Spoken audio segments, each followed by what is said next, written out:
Olá, boa noite a todos e todas. É sempre bom ter você com a gente no GC Online, nosso encontro aqui semanal. E é muito bom participar com vocês desse tempo tão precioso para a gente. Como sempre, está aqui com a gente o Anderson, Raíssa e Tairone. Sejam bem-vindos. Você que está aí com a gente sintonizado, seja bem-vindo, bem-vinda também. Eu quero começar esse nosso encontro aqui orando por você, por nós, né? Para que o Senhor continue nos guardando, nos fortalecendo, né, nos capacitando. Você que é líder de GC, você que é líder de GC, não desanime, fique firme, ligue para as ovelhas, faça contato com os irmãos, porque brevemente nós voltaremos à normalidade, acredito eu. Mas enquanto não é possível, né, escolha uma plataforma digital das mais variadas que nós temos hoje para você poder fazer seu encontro, poder fazer contato com os irmãos do seu GC também. Se você pode, aí de onde você estiver, feche os seus olhos por um instante que eu quero poder orar por você. Pai, eu quero te louvar e quero te engrandecer pela vida, Pai, de cada um dos meus irmãos que estão participando desse encontro com a gente aqui. Não somente pela vida deles, mas pela nossa vida. Quero pedir, Pai, para que o Senhor continue nos guardando, nos fortalecendo, Pai, nos capacitando, Pai, a cuidar do nosso GC. Eu quero pedir para que o Senhor nos ensine, Pai, a olhar para o GC com um olhar de compaixão, lembrando que GC são pessoas, igrejas são pessoas. Então nos capacita, Pai, a experimentar essa comunidade do GC de uma forma muito sensível, servindo uns aos outros, amando uns aos outros, Pai. O GC é lugar onde a gente pode socorrer vidas, onde a gente também é socorrido, Pai. E o nosso desejo nesse dia, nesse GC Online, é para que cada pessoa que estiver sintonizada com a gente, de onde ela estiver, Pai, ela pode estar na penitenciária, pode estar no hospital, pode estar no asilo, ela pode estar até mesmo numa padaria, e a televisão está sintonizada. E o nosso desejo é, Pai, que onde houver alguém participando desse encontro com a gente, possa ser alcançado pelo Senhor. Esse é o nosso desejo. Nós dedicamos ao Senhor esse tempo nosso aqui. Nós pedimos para que o Senhor cresça nesse nosso encontro. Pedimos ao Pai para sermos revigorados em nome de Jesus. Amém.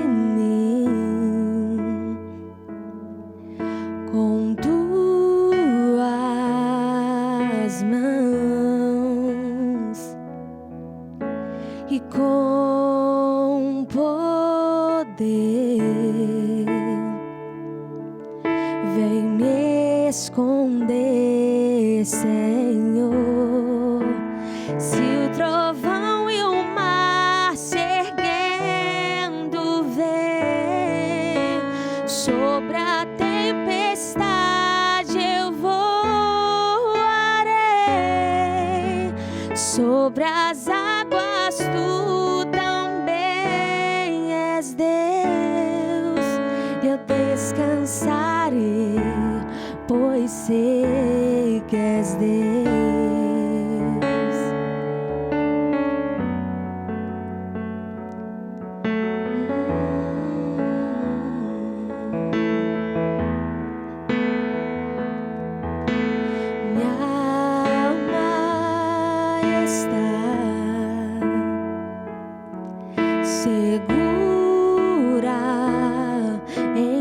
Jesus,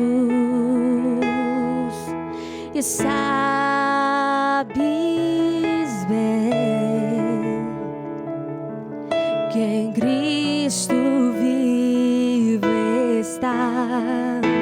Se o trovão e o mar se erguendo vem sobre a tempestade, eu voarei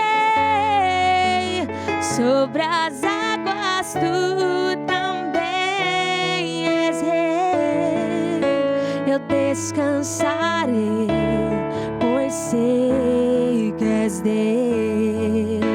Se o trovão e o mar se erguendo vem sobre a tempestade, eu voarei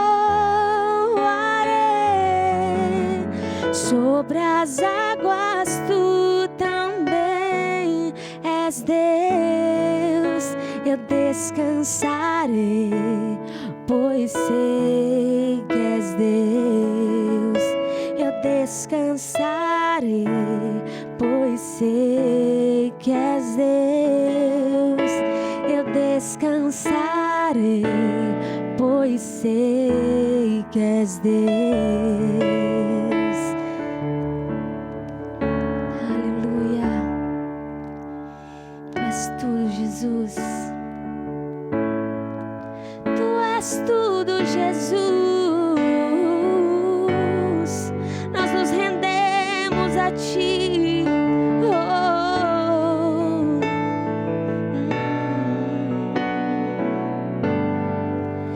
Eis-me aqui outra vez diante de Ti, abro meu coração, meu clamor Tu escutas e fazes cair as barreiras em mim.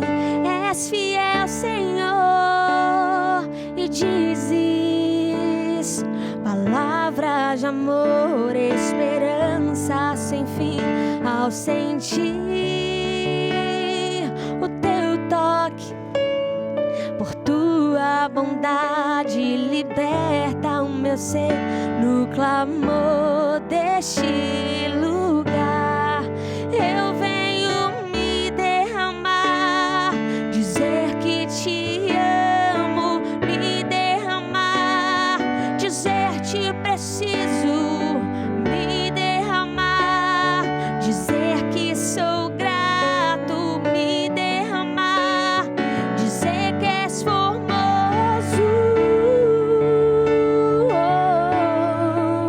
Tu és formoso. Eis-me aqui outra vez diante de Ti, abro meu coração, meu clamor Tu escutas e fazes cair as barreiras em mim. Tu és fiel, Senhor, e dizes palavras de amor, esperança sem fim. Ao sentir o Teu toque, por Tua bondade, liberta os meus ser no clamor deste lugar. Eu venho me derramar, dizer que Te amo, me derramar, dizer Te preciso, me derramar, dizer que sou grato, me derramar, dizer que és formoso, me derramar, dizer que Te amo, me derramar, dizer Te preciso, me derramar, dizer que eu sou grato, me derramar, dizer que és formoso.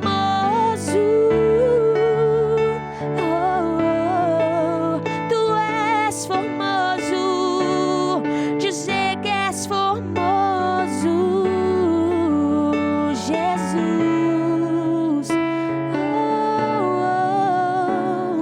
Dizer que és formoso. Aleluia. Pai, nós Te louvamos mais uma vez, nós Te agradecemos como nós cantamos aqui. A gente quer dizer sobre a Tua formosura, sobre a Sua grandeza e bondade, Pai.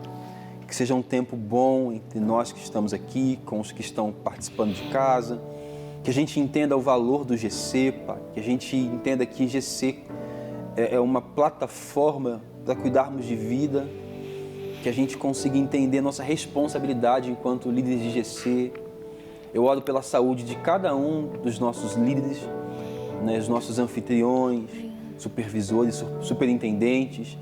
Oro para que nós sejamos revigorados, Pai, e fortalecidos para esse desafio que é cuidar de pessoas. Em nome de Jesus. Amém. Amém. Bem, a gente continua então aqui falando sobre o Sermão da Montanha, né? E hoje nós vamos falar sobre o cuidado com os maus hábitos, né? Vamos tentar conversar um pouco acerca dessa temática aqui e ver as possibilidades, né? E para isso a gente vai abrir lá em Mateus, no capítulo 5, a partir do verso 27. Vamos ler a partir do verso 27, para a gente poder entender um pouquinho melhor. Vocês ouviram o que foi dito, não adulterarás, mas eu lhes digo, qualquer que olhar para uma mulher e desejá-la, já cometeu adultério em seu coração. Se o seu olho direito o fizer pecar, arranque-o e lance-o fora. É melhor perder uma parte do seu corpo do que ser todo ele lançado no inferno. E se a sua mão direita o fizer pecar, corte-a e lance-a fora. É melhor perder uma parte do seu corpo do que ir todo ele para o inferno. Está aí uma exortação no meio do Sermão do Monte aí, Jesus, né, no relato de Mateus aqui, Jesus falando sobre essa importância, então, de nós nos prevenirmos contra não somente os maus hábitos. Talvez a primeira coisa que nós deveríamos falar, de acordo com o primeiro contexto aqui, é que Jesus cita Moisés para poder falar de uma advertência de Moisés acerca do adultério, né? Como deve ser tratado, né? Ou melhor, acerca do não adulterar. Jesus cita uma lei e ele vem trazer um entendimento real do que Deus queria instituir por meio dessa lei, né? Porque talvez os irmãos não tivessem entendido. E eu acho que é importante então a gente falar sobre isso, sobre esse sentido real que Cristo traz, a gente pode entender um pouco mais. Então a lição fala assim, que Cristo nos mostra que a nossa natureza de pecado não está fora de nós, está dentro, né?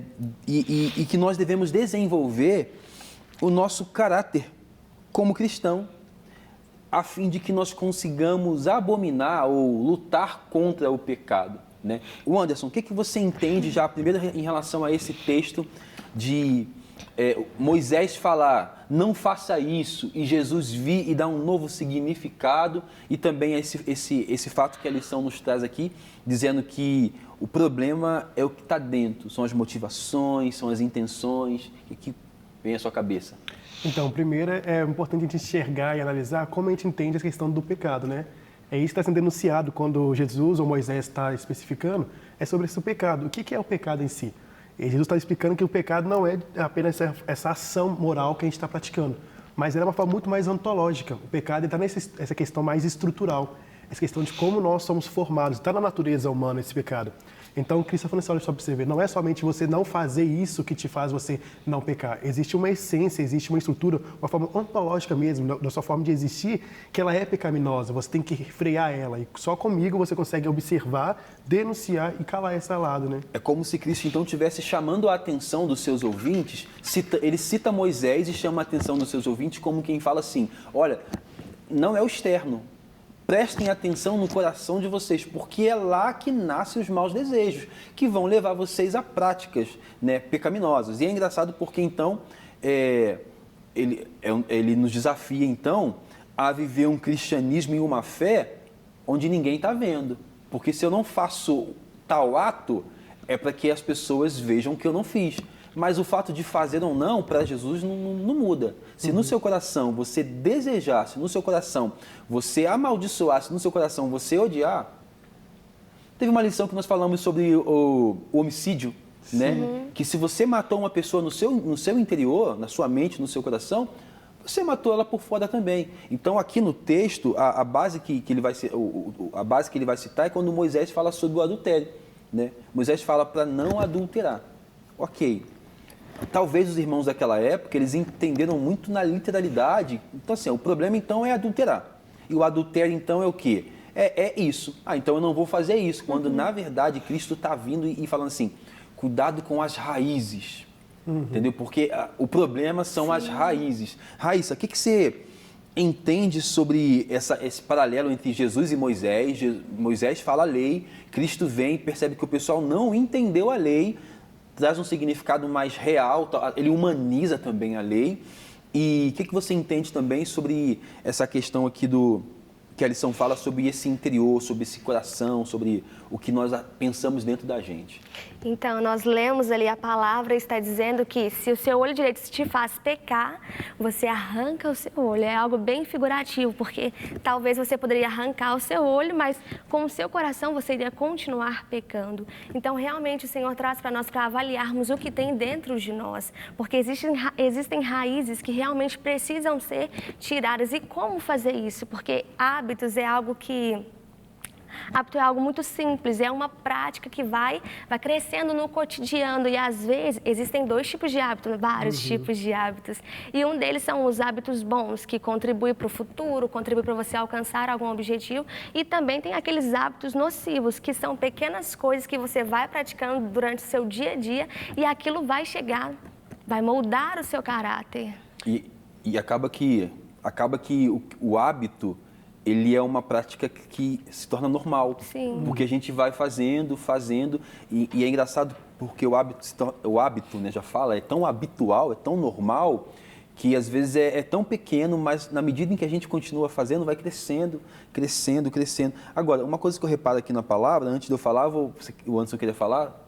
Não, só um ponto que ela falou sobre o olho, né? Assim, sobre aquele que o seu olho te faz pecar, arranque, fala bem dessa ganância também, né? Fala essa coisa interior mesmo, não é só apenas do olho em si. Mas o que faz você olhar? O que te leva você a olhar? Talvez é a ganância, talvez é esse desejo que vai desumanizar o outro, ou desumanizar você mesmo, ou desse desejo desenfreado, né? Porque o olho por si só não há problema nenhum. Não é à toa que o homem e a mulher, né? Segundo o relato de Gênesis, o homem e a mulher estavam nus. E se olhavam, não tinha problema nisso. Então é a maldade que existe no interior, né, que vem e corrompe a forma como nós vemos e olhamos as coisas. E é bela essa forma humanizada que Cristo vai trazer esse ensinamento, que é realmente explicando, olha, eu estou explicando para vocês o que está acontecendo. Por que vocês não conseguem, às vezes, cumprir? É porque vocês não entendem qualquer raiz. Vocês não conseguem eliminar esse mal ou fazem, tipo assim, só ficam rodeando em torno do mal e não praticam, porque realmente vocês não entendem. Deixa eu explicar, deixa eu desenhar para vocês aqui, vocês entendem melhor. Né? Ele está quase que arrancando os limites que os homens colocaram, porque eu imagino que os homens daquela época estivessem pensando assim, se é não adulterar, então tá, se é não matar, então tá, eu não vou chegar a esse ato. Cristo, não, é não se permitir sentir algo que vá te levar a cometer tal coisa. O que eu ia falar, uma percepção que eu tive, é que ao longo da narrativa bíblica, Deus... ele está sempre nos fazendo reavaliar os nossos atos, todos os atos. Assim, por exemplo, Isaías, quando fala sobre Deus está cansado de quando a gente levanta as nossas mãos, porque Ele sonda o nosso coração. Deus não quer ouvir as nossas canções, porque nossa boca fala, mas nosso coração está longe. Então parece que... um dos ensinamentos que Cristo traz especificamente nesse texto aqui é que não há como, é incompatível uma vida, né, que não seja vivida a partir de uma motivação alicerçada na vontade de Deus. Né? Não tem como eu nunca fiz isso. Ok, isso não te torna alguém que não, no seu coração não tenha cometido ou não tenha pecado, entendeu? E às vezes a gente fica muito na prática em si, mas eu não fiz, mas você sentiu. E se você sentiu, ali já reside o problema. E aí uma coisa que a lição fala pra gente é que Jesus, ele está lançando luz sobre essa nossa necessidade de abandonarmos o pecado. Né? E aí é muito amplo a gente falar sobre pecado, né? Apesar de ser algo... que às vezes é bem enfatizado na palavra ali, não é difícil de se perceber, mas eu percebo o pecado como uma ofensa contra Deus, né? Não é uma ofensa moral, é uma ofensa contra Deus, uma ofensa contra os propósitos dele, uma ofensa contra o plano dele. O pecado é um ato altivo contra Deus, como quem fala assim, a vida é minha e eu a vivo como eu quiser. E aí você vai ter pecados em áreas específicas. A gente é que vai... estigmatizar, né, alguns pecados em detrimento a outros, né? Mas no geral a raiz do pecado é uma só, é um ato de soberba contra Deus. E aí Cristo então ele joga essa luz sobre essa nossa necessidade de nós abandonarmos o pecado, lembrando que nós viemos dessa origem pecaminosa, então é intrínseco, está enraizado na gente o pecado, só que agora em Cristo existe a possibilidade de nós resistirmos ao pecado todos os dias. como também a gente vai cair, mas a gente se levanta, a gente pede perdão, a gente encontra a graça, é perdoado, se levanta e continua. Ô Anderson, como é que você entende essa proposta da lição sobre Cristo nos ensinar ou falar com a gente sobre essa necessidade de nós abandonarmos práticas que são prejudiciais, sentimentos também, olha só, não é só práticas, sentimentos e motivações que são prejudiciais para mim, para o outro e para a nossa relação com Deus? Então, eu entendo de uma forma... Em toda a leitura bíblica a gente percebe Deus nos colocando nessa posição... Deus não. Ali relatado nossa posição de inimigo de Deus na Bíblia, pelo fato dessa origem pecaminosa que nós temos mesmo. E eu percebo Cristo nos reconectando, principalmente com Deus, principalmente com o outro e principalmente com a criação, nos reconectando por geral e nos dando essa oportunidade de nos restaurar diante disso. E esse passo que ele nos convida agora a viver diante essa nova vida que ele nos deu de liberdade, que eu vejo que é esse desafio. Poxa, eu te libertei agora de todas essas cadeias que você tinha, agora você é livre para se relacionar com Deus, se relacionar com o outro, mas diante dessa liberdade você vai ter sempre dois caminhos, o bem e o mal. Então, assim, e ele vai... Olha só, eu te libertei, você é livre, mas ainda há para você a oportunidade de você fazer o bem e o mal. E eu vou orientar você que você escolha fazer o bem para você, o bem para o outro, porque é algo que você falou que é bem interessante, Rafa, é sobre que o pecado, eu também entendo, e ele começa a rebeldia, do homem optar ser o seu próprio Deus, tirar Deus desse lugar.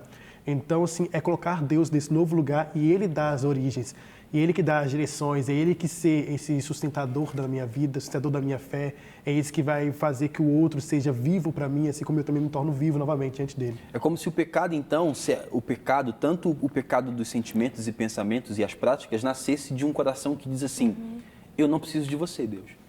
Eu vivo a minha vida conforme eu quiser. Isso vai acabar tocando a forma como nós lidamos com a gente se desumaniza, a forma como nós lidamos uns com os outros, a gente desumaniza o outro, né? E a forma como a gente, até mesmo a forma como a gente percebe Deus, né? Porque, por exemplo, a ideia de um Deus, eu estava pensando nisso hoje, a ideia de um Deus carrasco, ela tem origem nessa falta de compreensão do ser humano, da sua capacidade de pecar. Então, eu penso que vai ser assim, é punição, e tem que ser assim, quando na verdade... o Evangelho e a forma como Cristo ele surge nesse cenário aqui é subversivo. Por quê? Porque os valores que ele traz são completamente outros para o povo da religião que professava fé no Deus de Israel. Então, ele tá quase que corrigindo esses homens acerca do que realmente a lei estava pretendendo falar. Olha, a lei está apontando para isso aqui, vocês estão olhando para outro lugar. Entendeu? É para que vocês abandonem o pecado de vocês. Mas, para abandonar o pecado de vocês tem que abandonar os pensamentos, esses sentimentos, entendeu? E aí, como a nossa origem pós-queda é essa origem de pessoas que vão pecar e que vão errar, o que a gente vai precisar fazer, então, é do auxílio do próprio Deus. Porque a gente não consegue sem Deus. A gente não vai conseguir. E a lição fala assim, que nessa passagem no Evangelho de Mateus, Jesus nos ensina que se existe algo precioso para nós, valioso e de grande importância para o cristão, mas isso faz tropeçar e pecar, o melhor a ser feito é se desfazer desse algo. Então não existe nada que seja valioso e precioso para mim que eu deva continuar abraçado e apegado àquilo se isso me leva a pecar, se isso me leva a um ato de rebeldia contra Deus, a um sentimento de rebeldia contra Deus. É nesse sentido em que ele fala assim, arranque seu olho, arranca sua mão. Por quê? Porque é melhor estar com Deus sem o olho e sem uma mão do que por causa dos seus olhos e das suas mãos não estar com Deus. E aí, Raíssa, como é que você... E essa lição nos convida para a santidade. Falar de pecado, a gente fala também de santidade. O que é santidade? Não é uma pessoa que ela nunca vai pecar, é uma pessoa que se mantém limpo. Isso fala sobre o arrependimento. E quando nós pecamos, é muito interessante a gente pensar qual que é a real motivação do nosso arrependimento. É por quê? É por conta da punição que esse pecado vai gerar? Ou é por esse arrependimento, é porque eu feri o coração de Deus? A gente tem que avaliar a real motivação do nosso coração quando nós pecamos e nos arrependemos. Uma questão muito importante essa que a Raíssa levantou, porque das perguntas que a lição vai fazer um pouco mais à frente é: você tem consciência de que sua natureza humana é pecadora? Às vezes, pela falta dessa consciência, a gente não consegue lidar com a gente a partir do ser humano que a gente é. E aí, na nossa religião, na nossa religiosidade, na nossa forma de viver a nossa fé, a gente começa a mascarar nossas debilidades e até mesmo porque na confissão do pecado ou na exposição do pecado para um líder, para alguém, como que isso vai ser tratado, entendeu? A gente tem que pensar, por exemplo, você que é líder de GC, como que você precisa tratar o pecado alheio? Alguém que chegou até você uma situação de um pecado, de um irmão que pecou, que está em pecado, ou esse irmão mesmo veio até você. A primeira coisa que você precisa fazer é sigilo, entendeu? É proteger essa pessoa do mundo todo, entendeu? Depois que você protege, você exorta. E lembrando, a gente exorta as pessoas em amor para edificação, porque o pecado não foi contra a gente, foi contra Deus. Às vezes a gente toma contra a gente o pecado, né? E, não, porque... Calma, antes de tudo a pessoa ofendeu a Deus, entendeu? Então, ter essa capacidade de se perceber como um ser que peca, depois ter misericórdia, porque se eu sei que eu peco, eu vou lidar com o pecado dos outros como eu sei que Deus lida comigo, como meu pastor lida comigo, entendeu? Eu vou ser mais, não diria paciente, eu vou ponderar um pouco mais, misericordioso, sim, né? Até para criar esse ambiente mais humanizado, onde aquele que confessa, ele alcança a graça para poder recomeçar. E para poder recomeçar justamente esse processo chamado santificação, que é um processo que é santificação porque é para a gente, né? Para seres humanos. E a santificação é um processo que fala exatamente do trabalhar de Deus. Quando a gente fala assim, porque Deus quer nos santificar, Deus pretende trabalhar na nossa vida, no nosso coração, na nossa mente, na nossa família, em tudo. E é um processo que é constante, né, Fel? Esse processo de santificação, ele está acontecendo, né? Deus está nos transformando santo na sua imagem. Ser santo assim como ele nos coloca esse padrão a qual nós não estamos sozinhos. O que eu colocasse esse padrão apenas solto, ser santo como Deus ele fala assim, olha, é impossível, é distante de mim. Mas quando a gente sabe que ele está nesse processo, é ele que está nos limpando, porque andar com Deus é isso, andar com Deus, ele vai denunciar toda a falha que é em nós. É ele que vai denunciar que o nosso olho está sujo, que tem uma ganância no nosso coração. É tanto perto dele que nós vamos ser oprimidos por esse excesso de luz, que fala assim, poxa, eu hoje tenho força para abrir mão disso, né? Ele vai liberando essa força nesse caminho. Exatamente. E é engraçado porque às vezes a gente não somente se percebe em pecado, mas a gente peca, e eu como pastor percebo muito isso, as pessoas pecam, elas erram, eu peco, eu erro, é automático essa disposição de se afastar de Deus, quando na verdade a gente tem que se aproximar. Eu percebo que às vezes a gente tem medo de falar sobre o pecado dentro da perspectiva de Jesus, que é o quê? Venham todos os pecadores. A gente sempre quando faz o convite aos pecadores, a gente gosta de enfatizar. Venha como estás, mas eu não vou deixar você como está. Ok, isso aí é Deus que vai fazer. Mas o princípio da nossa fé é um convite a venha como você está.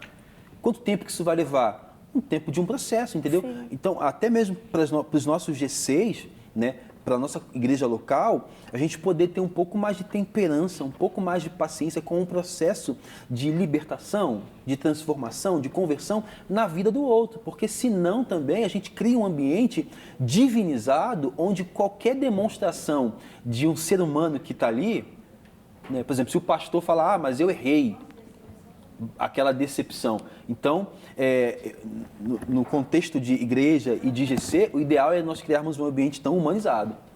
E principalmente o foco do pecado, nessa quesito que nós estamos falando aqui sobre estrutura, sobre natureza, sobre a forma ontológica, a função desse pecado mesmo é nos afastar de Deus. O pecado, ele é essa rebeldia e se afastar de Deus. Então, quando eu peco e me afasto de Deus, eu realmente estou vivendo no pecado, porque ele cumpriu essa função. Sim. Porque o pecado, ele se deu na narrativa do Gênesis ali, nessa separação do homem com Deus. O pecado, ele não só ele se é esse desligamento do homem com Deus.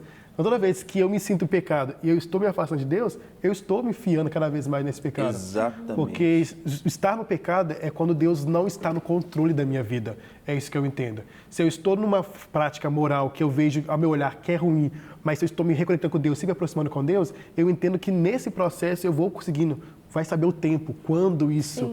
Mas se eu tiver com o coração sempre em Deus, conectado, focado nele, eu vou ter mais forças e capacidade de abrir mão dele do que realmente quando eu afastar e desistir disso completamente. Que é o primordial, nós nos mantermos próximos a Deus, que é o único capaz de avaliar as nossas motivações. E é engraçado porque a gente pode estar num GC em que ninguém adulterou. Eu não adulterei, ninguém aqui adulterou. Mas e no nosso coração? E aí, o que está no seu coração, pastor Rafa? É isso que o texto está perguntando para a gente, e é esse confronto que Cristo está levando para os homens que estão ouvindo. Tá, mas você viu o que Moisés diz? Eu, porém, vos digo isso. Entendeu? Então, é nesse sentido que a gente precisa entender o que é o pecado, esse processo de santificação, né? E agora sim a lição pergunta para a gente a pergunta que eu antecipei. Se nós que estamos aqui, e se você que está participando desse GC com a gente, se você tem consciência de que sua natureza é pecaminosa. Né? Se a gente tem essa consciência. Eu completamente consciente. O que não me falta é dúvida. O apóstolo Paulo fala para a gente ouvir muito bem, né? Que miserável homem que sou. Né? E não fala somente isso, mas fala que ele é um dos principais dos pecadores, entendeu? Então, e é até bom, e é libertador nós olharmos para a nossa humanidade a partir da queda, a partir da falha do homem, a partir do ato altivo de Adão contra Deus, porque a gente não fica também criando ilusões de que a gente vai, aqui nessa terra, vamos ser perfeitos, de que a gente não vai errar. Para que a gente consiga lidar com a gente com mais humanização, com mais... E como é cansativo isso, né, Rafael? Você tentar viver nessa altura que você não consegue chegar. Então, assim, como é cansativo e como que é falso e como que isso atrapalha tanto na meu relacionamento com Deus, somente no relacionamento com o outro, porque eu vou cobrar no outro nessa altura que nem eu mesmo vivo. E a isso a gente dá o nome de legalismo. Sim. Que é exatamente eu me vestir com uma roupa de hipocrisia e querer cobrar do outro aquilo que eu escondo, porque eu também sou fraco nisso. E vai falar bem, a Bíblia fala que esses são aqueles que clamam a Deus com os lábios, mas o coração totalmente distante. Porque eles estão no meio da sinagoga, eles estão no meio de todos, clamando Deus, chamando Senhor, Senhor, mas o seu próprio coração está distante de Deus. Por quê? Porque na sua forma ontológica, bem dele mesmo, na sua forma existencial mesmo, há uma rebeldia contra Deus, porque ele não respeita Deus, ele não ama Deus, ele quer ser, ele mesmo impõe-se como Deus, né?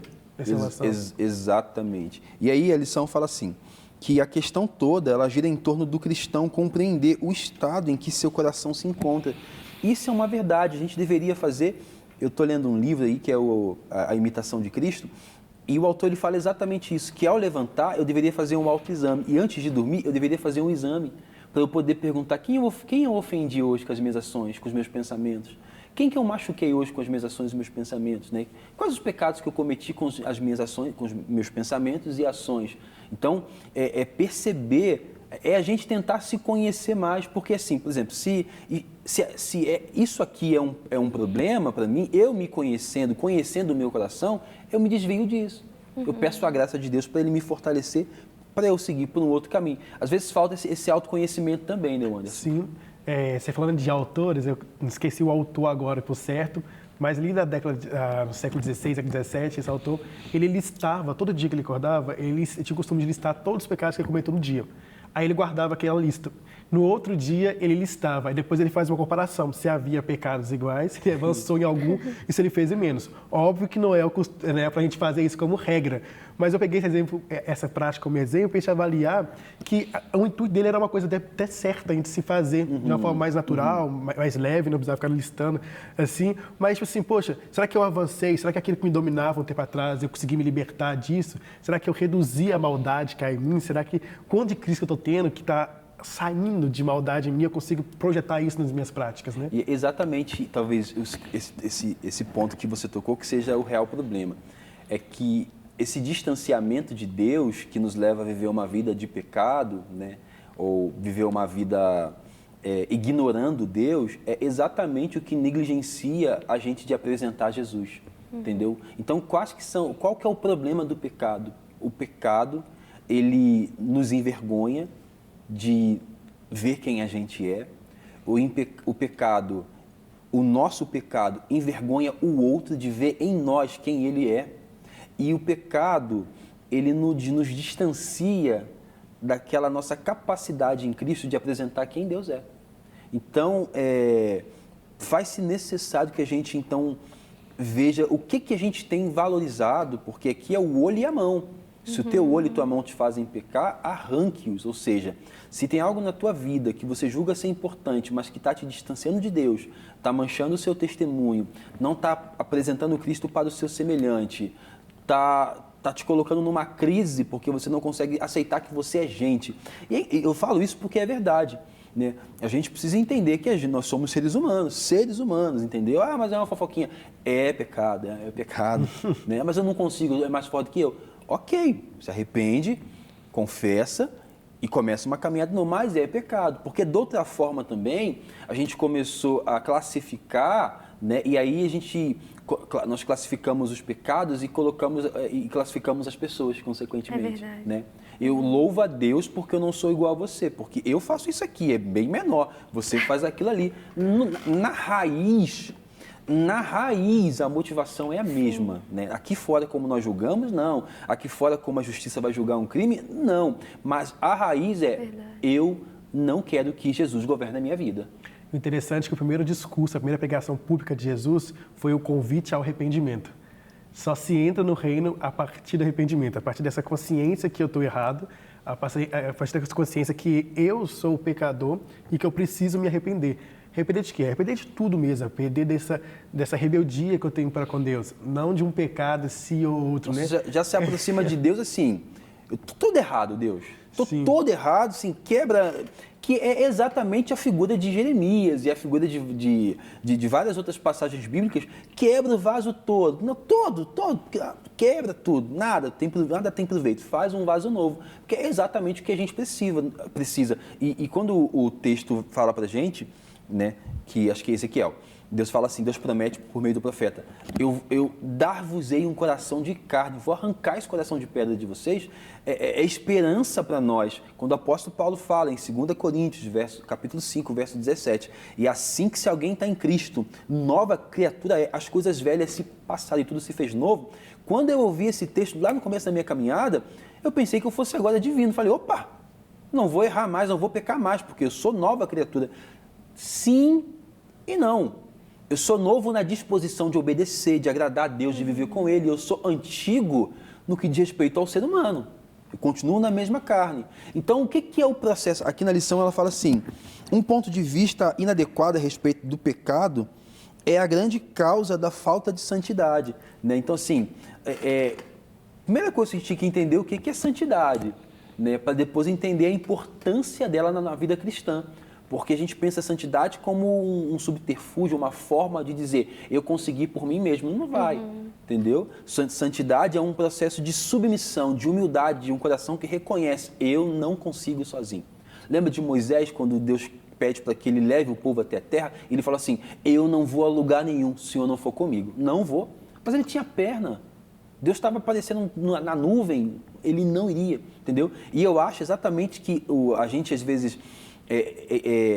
tornou esse lance da santificação, o processo da santificação, algo tão que trouxesse glória para a gente, porque eu me santifico.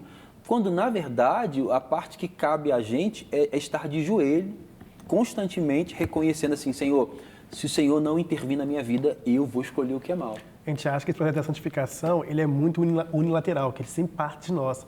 Mas, ao contrário, ele comete Deus. E outra passagem de Moisés também é quando ele é convidado a ir ao monte, Deus pede, olha, coloca a mão sobre o seu coração. E quando ele coloca a mão no coração, ele pede para tirar as lepras, começam a vir nas mãos dele. Demonstrando realmente um coração que estava imundo, um coração sujo mesmo, essa representatividade que traz. Fala sobre a necessidade de que Deus intervenha. A santificação é Deus nos limpando, é Ele que faz essa obra da santificação, né? É só um santo que pode santificar o outro através do seu toque. Então eu falo que ser santificado é ser tocado pelo santo. E se nós olharmos como o povo de Israel, como a nação de Israel não compreendeu bem a sua missão, a gente vai entender, à luz dessa falta de compreensão, todas as exortações que Jesus faz e que os profetas fizeram para Israel. Quando Isaías fala sobre esses cultos solenes dos quais Deus está cansado, ele está exortando uma nação que tem aparência de santidade, mas que é vazia. Sabe os fariseus? Sepulcros caiados. Sabe aquela a figueira que está tá toda cheia de folha, mas não tem um fruto? Exemplificando ali, apontando para Israel. Então, um perigo da gente não entender que a gente é ser humano é que a gente começa, então, a se esconder, coloca uma capa de espiritual e ao invés de começar de onde eu confesso, citando aqui Jacó. Quando lá no Val do Jaboque, o anjo aparece para ele, qual que é o teu nome? O meu nome é usurpador. Eu sou isso aqui. E é tão libertador para você que está participando com a gente entender que a sua origem é uma origem pecaminosa e que você naturalmente está inclinado a escolher o que é mal. Né? Mas eu tenho escolhido o que é bom. Intervenção divina. É Deus quem surge na nossa história, nos permitindo e nos capacitando a escolher o que é bom. Porque se não fosse Deus, nós iríamos nos odiar ao nosso próximo e continuar odiando a Deus. O que Cristo fez? Com o sacrifício dele, ele abriu uma porta para que nós pudéssemos agora obedecer a Deus. E não é obedecer para poder falar assim, eu tenho obedecido, como se Deus tivesse uma dívida com a gente, porque a nossa obediência gera vida para nós. É isso que eu coloco diante de vocês, 2 caminhos. E eu recomendo, escolha tal caminho. Bem, quando o cristão ele ignora o fato de ser pecador, mesmo se estivesse em pecado, em determinado momento, ele negligencia o poder do pecado e ignora esse perigo. É exatamente isso. Quando um cristão fala assim, porque eu não estou, ele começa a se gloriar por não estar cometendo nenhum pecado difícil, né? Ou não estar pensando nada pecaminoso, né? Ele está ignorando que o perigo está ali. Né? E ontem eu pude falar isso com uma ovelha. Falei assim, o teu desejo virá contra ti. E cumpre a ti dominá-lo. É exatamente o que Deus falou para Caim antes que ele matasse seu irmão dele. Então, a gente não pode negligenciar qualquer oportunidade que nós tivermos de fazer o que é mal, se a gente não tiver firmado, garrado, próximo de Deus, a gente vai escolher o que é mal. Eu falo que o cristão ele não está isento de pecar. Não está isento do pecado, ele está mais consciente do pecado. Exato. Então Deus nos torna mais consciente que existe pecado em nós. E até essa fala de Caim, né? E até mais consciente de que se eu cair, existe um advogado. Sim. Entendeu? É todo o processo, né? Porque quando a gente fala apenas do pecado, apenas de denúncia do erro, é uma coisa que nos faz sentir pesado, né? Algo que nos constrange, nos reprime por automático, porque a gente sabe que existe erro na gente. Mas o que é libertador em todo o processo nosso da salvação e da santificação não é apenas denunciar que há pecado em nós, é falar que há liberdade para aquele que está preso nessa cadeia. Exatamente. Olha, uma coisa que a lição tem por objetivo hoje é nos fazer observar que esse ensinamento de Jesus nos mostra que não importa o que ou quem venha se interpor entre nós e o Senhor, mas se for prejudicial, deve ser eliminado antes que seja prejudicial à nossa eternidade. Então não é somente prejudicial a mim. E isso é muito importante a gente também ver a questão do pecado nessa esfera como comunidade, né? Como que o que meu pecado causa no outro? Né? Quais que são as debilidades que eu posso causar na vida do outro a partir de um erro, de uma escolha, de um pensamento, de um sentimento meu? Entendeu? Porque assim a compreensão de que eu não vou cometer tal ato porque isso pode trazer como consequência, isso aqui para mim é verdade, é justa. Mas imagina só nós pensarmos assim, eu não vou cometer tal ato porque isso é prejudicial para mim, é prejudicial para o meu semelhante, isso que é maravilhoso. É muito comum nas nossas orações de petição de pecados, a gente pedir perdão por atos que nós fizemos que nos atinge, né? Perdão porque eu fiz isso que foi ruim para mim, algo moral, as coisas assim. Mas também é um convite a nós pedirmos perdão para as vezes que nós somos ausentes na existência e na vida do outro. Nas vezes que nós cometemos injustiça para com o outro, às vezes que nós vimos o outro e não estendemos as mãos para ele, quando isso também se torna pecado. Então o pecado é distanciar a mim e também distanciar o outro da presença de Deus. Sendo eu essa resposta, esse sal, essa luz que nós falamos aqui sobre no Sermão da Montanha, quando eu ausento de ser sal e de ser luz, eu também estou me tornando pecador. Exatamente. A gente vai mais uma vez citar o exemplo do povo de Israel, que foi escolhido por Deus ou formado por Deus para ser luz entre as nações, para servir como referência. E num dado momento, Israel se perdeu na sua missão, começou a olhar demais para si e essa soberba de ser a nação do povo de Deus, ou a nação de Israel, fez com que ele se distanciasse dessa preocupação de... Eles não tinham, né, aparentemente no relato bíblico, eles não tinham essa preocupação. Eles falam, ou melhor, está muito mais relatado como... eles se gloriam do privilégio, muito mais do que se preocupam com o outro que pode ser alcançado pelo Deus de Israel. E é exatamente esse orgulho que faz com que aconteça o que aconteceu, entendeu? A destruição das tribos, né? E todo esse problema, né? E aí a lição propõe aqui que nós, enquanto cristãos, devemos buscar conhecer a fundo a raiz do nosso pecado no nosso coração. Se tem uma coisa que a gente deveria saber é conhecer a fundo, né, a nossa inclinação pecaminosa. Isso aqui me derruba. Por quê? Por causa disso. Porque isso acaba que é proteção para a gente. Eu sabendo a raiz e eu sabendo o mal que eu possa cometer, eu já vou permitir que o Espírito Santo, já vou permitir que Deus trabalhe no meu coração. E o melhor, eu não vou me colocar em situações onde eu vou me sentir tentado a fazer aquilo que depois vai me fazer mal e vai fazer mal para o outro. Parece que a gente não gosta de lidar com o mal que existe na gente. A gente sempre está fugindo disso, né? Aquele quartinho da bagunça, nossa, a gente sempre fecha a porta, é melhor fechar essa porta aqui do quartinho da bagunça do que eu entrar e limpá-lo, sabe? Lidar com os nossos erros, lidar com a nossa falha é algo que cobra da gente coragem, cobra da gente perder o orgulho, cobra da gente ser humilde, né? E são desses que é formado o reino dos céus, aqueles que são humildes, de abrir esse quartinho da bagunça e falar, Senhor, tá errado aqui, vão me ajudar a mexer nisso aqui, como é que eu vou arrumar, o que eu preciso tirar, o que está imundo aqui, o que precisa de limpeza. Eu acho que há essa forma natural, essa indisposição de entrarmos nesse lugar de sujeira em nós, né, Rafa? Exatamente. O pecado, ele não habita somente no ato e na prática, mas também no pensamento e no desejo. Logo, a busca do cristão não é somente para não praticar certos atos, mas principalmente para manter puro o seu coração, por meio do auxílio do próprio Deus. A Bíblia ensina que aquele que está em pé deve cuidar para não cair. Assim, precisa ser a vida cristã. Nós, enquanto cristãos, devemos vigiar e sondar o nosso coração por meio da oração, todos os dias, para que o pecado não acomode em nossas vidas.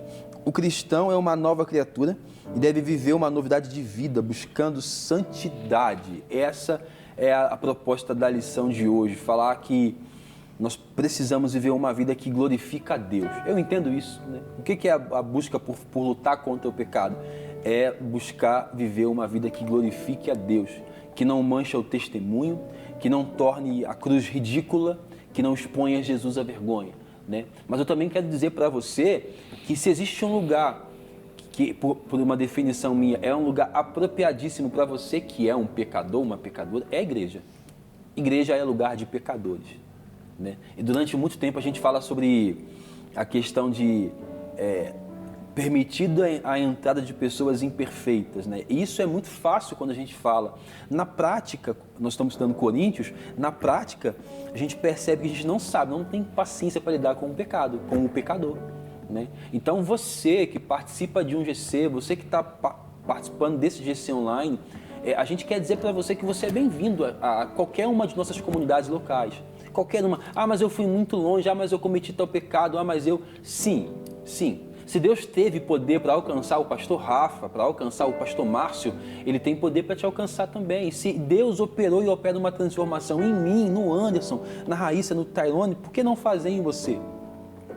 Procure uma comunidade, né? Ou faça do teu GC uma comunidade onde os pecadores se abraçam e caminham juntos em direção a uma vida de piedade, submissão, por meio da graça de Deus que tem poder para nos alcançar. Eu quero poder fazer uma oração por você que está em casa, para a gente poder terminar esse nosso encontro aqui, em nome de Jesus. Se você puder, por favor, feche os seus olhos por um instante. Pai, nós queremos mais uma vez colocar a nossa vida diante do Senhor. Nós queremos, ó Pai, reconhecer que nós andávamos sujos e perdidos e como ovelhas sem pastores. A gente quer reconhecer, Pai, que o nosso coração deseja o que é mal. E é somente por causa do Senhor que nós conseguimos escolher aquilo que é bom. Eu peço ao Senhor para que dê graça a quem está participando desse encontro com a gente, Pai. Eu peço ao Senhor para que nos dê graça a nós que estamos aqui, para que possamos escolher sempre a boa parte. E a boa parte é o Senhor. A boa parte, Pai, é te obedecer. A boa parte é conhecer tua vontade. A boa parte é abdicar de tudo aquilo que aparentemente tem valor, mas nos leva para longe do Senhor. Capacita, Pai, esse líder que está participando hoje com a gente, de ser um referencial da graça do Senhor. Em nome de Jesus. Amém.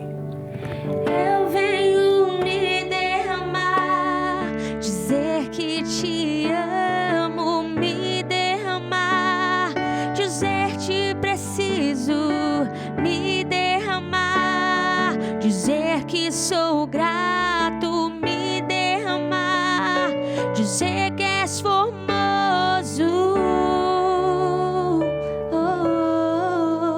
Bem, que Deus te abençoe. Muito bom ter você com a gente e até semana que vem.